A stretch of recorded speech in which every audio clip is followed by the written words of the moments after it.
like a condom. That's what she said. So she like slipped in and out of it. But it makes sense. You're a pouty vampire, right? Yeah. Yeah. You probably don't sweat that much. But it does separate it, right? It's a different kind of hero now. Mm-hmm. Yeah. Yeah. It's the early aughts new metal hero. I do love the alt new metal in this, man. Yeah. Did you know that Mila Jovovich is on the soundtrack? No, I did not. She is. She's on the soundtrack. Wow. So I was like, two of my favorites. Yes. That's what's the song? It's called Rocket Collecting. Oh man, I gotta listen to this. Two of the most underappreciated action stars. I mean, they were out there just doing it, making it happen. It was cool. These movies don't get the love they deserve. Do you think? I mean, they got 5 of them, but they've kind of punchlines. The first 2. Oh, you've only seen the first 2. I've only seen the first 2. I don't remember the second one. So this I guess a retrospective is going to be very new to me. That's why I'm so excited to do it. Because until recently I hadn't watched Underworld in years, so I didn't remember it, and I definitely don't remember the second one. So it's going to be fun. Yeah, in the second one I remember that they throw paint in a window for about 12 minutes. And then the fourth one, I remember there's a werewolf that instead of just squishing somebody's head, it just throws people 30 feet, and then they run away, then it throws them 30 feet again. And then the fifth one, I just remember Kate Beckinsale's coat. That's You're it. way ahead of me. Yeah. So Mark, do you want to do our favorite things about this film? Yeah, let's do it. Okay, from 5 favorite things, and we'll start with number 5. Wolf. Do you want to go first, or do you want me to go first? I'll go.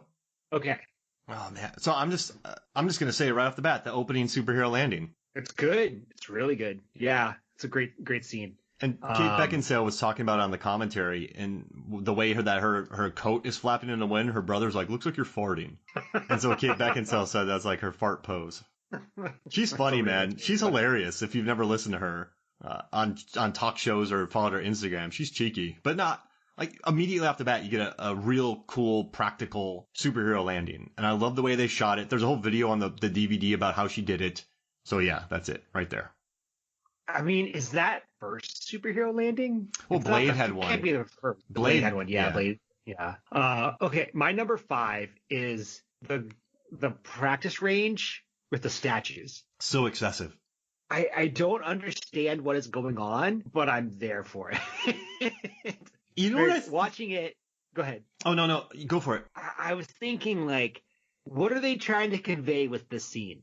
Are the vampires so rich that they just shoot marble? Are the bullets so tough that they can shoot through marble? Are the werewolves so tough that they have to shoot marble to make sure the bullets work? I did not understand any of it, and I like it. I love every theory that you had, because I didn't even think about... Because if they're just shooting paper targets, they don't know if their bullets are enough to pierce a werewolf. That's really interesting. But also, I think that Craven was so tired of... Because he had to clean up everything that Victor did for years. And so now that there's one of the old kind ruling, and it's seemingly she's a light years away, he has control of his own vampire den. So everyone lounges, they drink blood.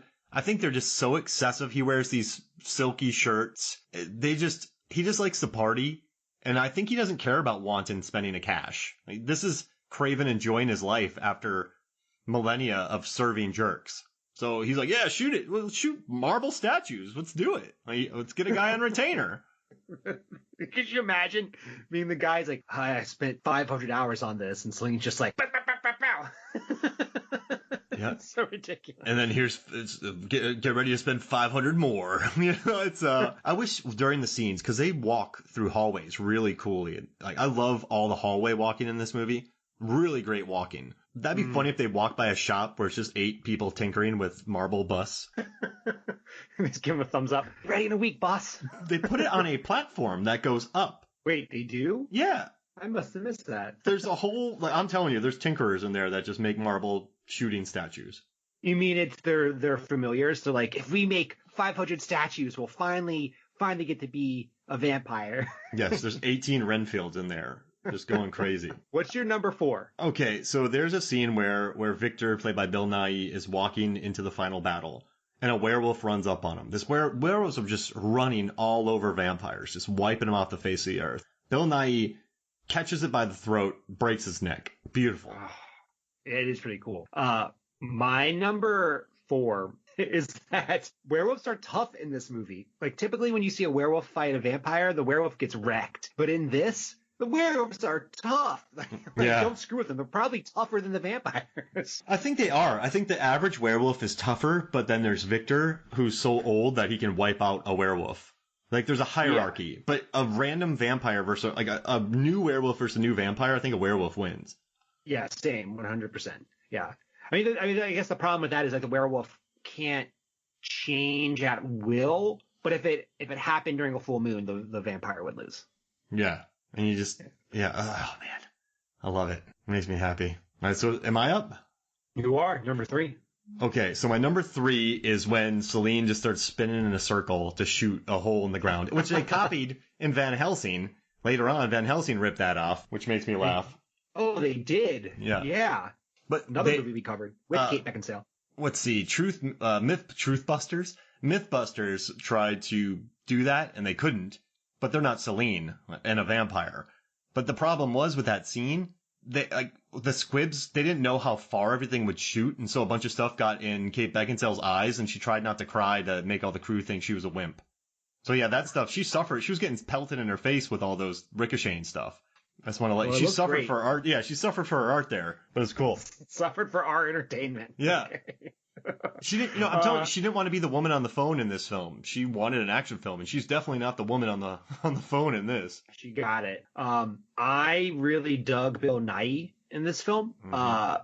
Just basically everything about it. Like he shows up and he's just like, I'm in charge. This scene is mine. Nom nom nom nom nom nom nom. Megan made me rewind a scene where they learned that the lady died because he goes. He does a really hammy look. It's beautiful. I mean, that's kind of what's the awesome thing about this is that everyone has relationships in some way. So when someone dies, there's always a really decent reaction because it implies, like everyone is related or knows about each other or have had really long relationships. No, you're right. I mean, they've known each other for millennia. So to hear that someone's dead, woofda. All right, I'm on number 2? Yeah. Whoa. Okay, that's easy. When Victor has Michael in a headlock. Victor? Oh, yeah. Listen, you're sitting there and you're just going, Bill Nighy has a werewolf vampire hybrid in a headlock. This is the greatest moment of my life. So, yeah. Did they ever say what Michael's name was? Like, what kind of creature he was? Well, he's a mixed breed, right? He's a werewolf because he's one of the originals. He's an ancestor of that. But then you do the blood drinking, and then he had the werewolf in him, so then they wanted to combine his blood. So he's a 50-50. Yeah, but there's no name for him. He's just like who knows? I'm trying to think really hard to come up with something. A vampwolf? A werepire? I have no idea. Oh, man. A wolfpire? A hybrid. Yeah, he's probably just hybrid. He's just a hybrid. Oh, the hybrid. Because, okay. Oh, wow, he's like a Prius. I have to plug in to get my juice. Does he need blood to survive, or does he have to eat meat? These are things they're going to explore in future movies that I don't know. I can't wait. I want to see his dietary habits going forward. Smoothies. He's just like, I gotta have my smoothie today. It's like the blandest smoothie ever. It's like 1 banana, ice, and soy milk. Yes. So what a weird take on that thing. Okay, my number 2 is Reyes. I absolutely love this character. He's probably my favorite character of the entire film. I liked him before I found out that he also came up with the concept for this franchise. And what I loved is that he's clearly someone who you don't want to screw with, because at the beginning of the film, Celine basically runs from him. He's like, oh no. She knows better. Yeah, and I think that random wolf that dies is Reyes. I think Victor kills Reyes. Yeah, because you never see what happens to him.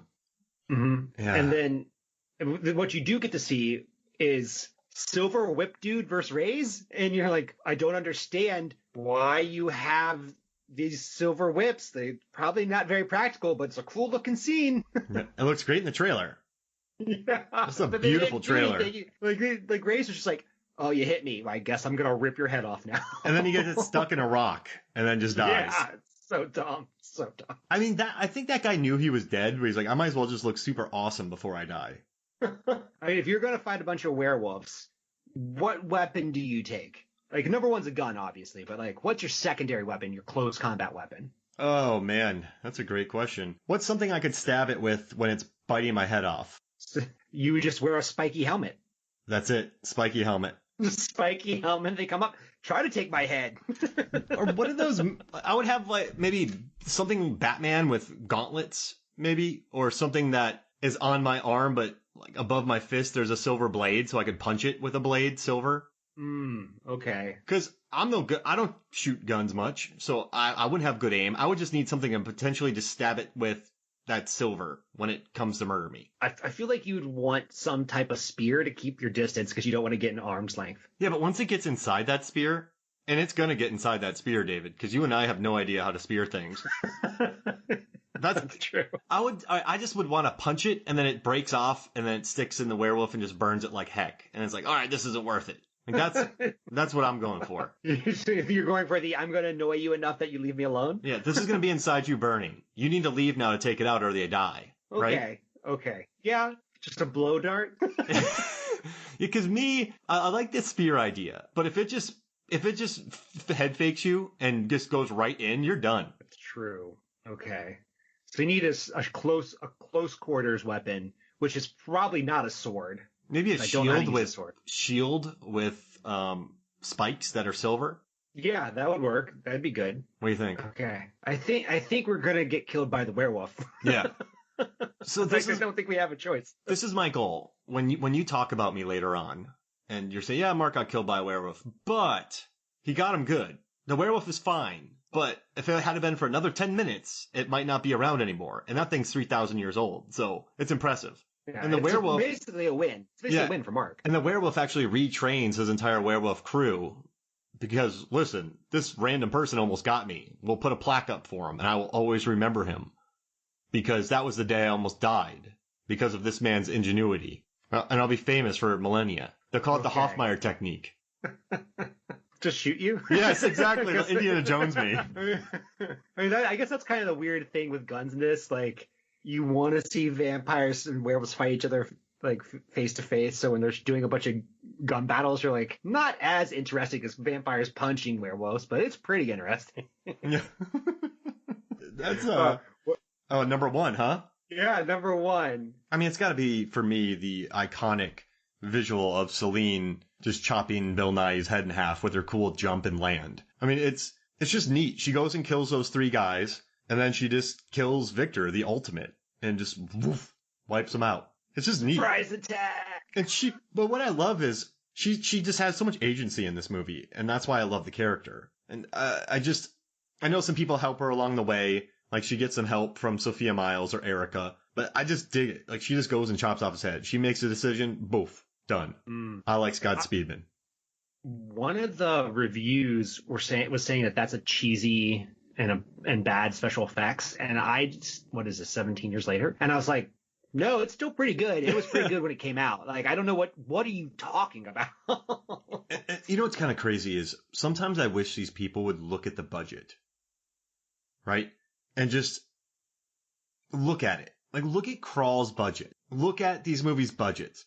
They are not going to look like Civil War. They're not going to look like Endgame.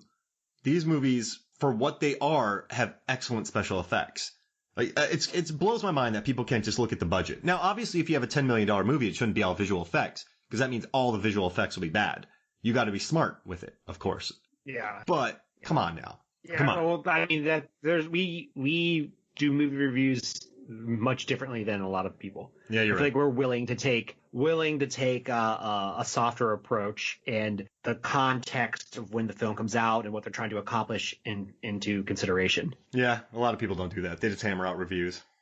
Yeah. Okay, my number one is lore. I absolutely love how lived in this world feels. And I touched on it earlier, but it feels like everyone knows each other. They all have relationships. There's these complicated structures happening, from the politics to how you become a werewolf or a vampire. There's just a lot going on, and it made me feel like I was watching something really cool, and I was I wanted to know more. No, yeah, absolutely. And it's cool. Like,